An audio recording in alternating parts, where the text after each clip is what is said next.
Welcome back to another episode of The Coconut Code.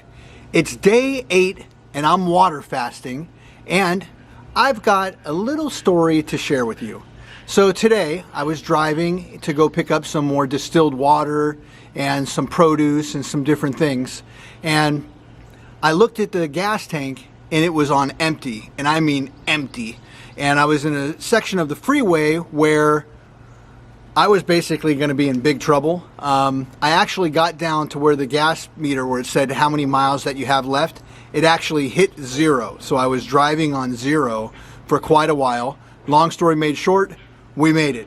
Rather than set into panic or freaking out mode, what can you do about it? So it's better just to take a deep breath and relax and get centered and just go through the process. So one of the things that I've noticed is I am creating a very, very powerful habit when it comes to food and control over my food.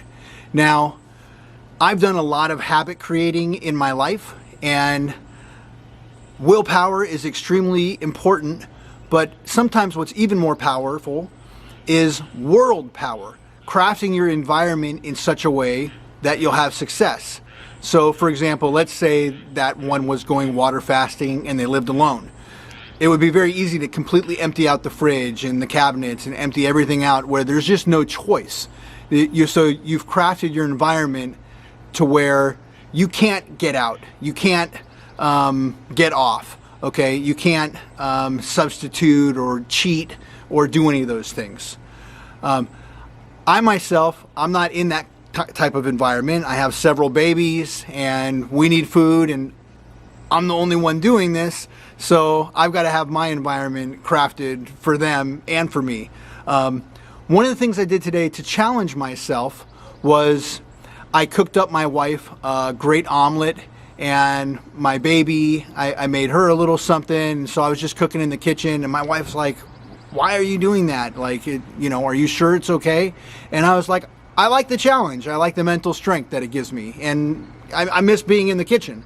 So I got into it. I made it all. And look, I had a few moments where my glands started to salivate.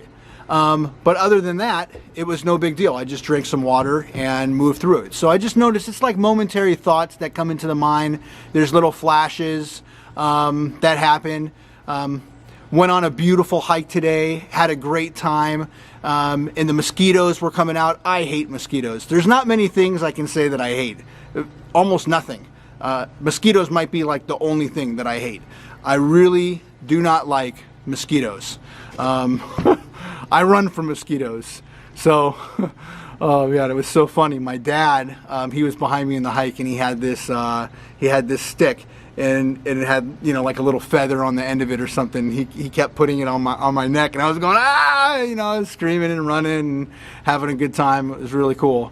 Back over to the habit creation though, I just want to talk about that for one moment.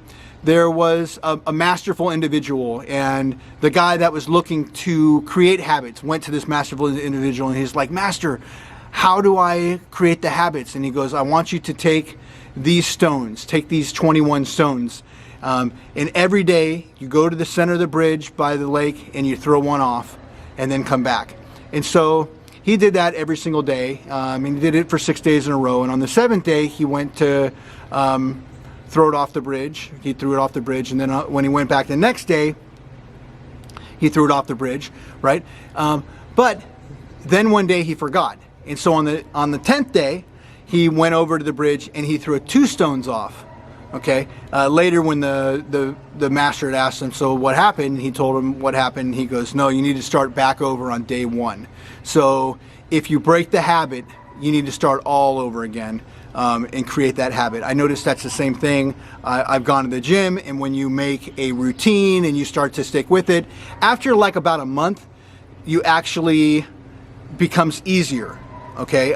You actually start to crave that activity if it's enjoyable. Like, most people can agree that it's no fun going to the gym. Like, that's not a fun activity to do.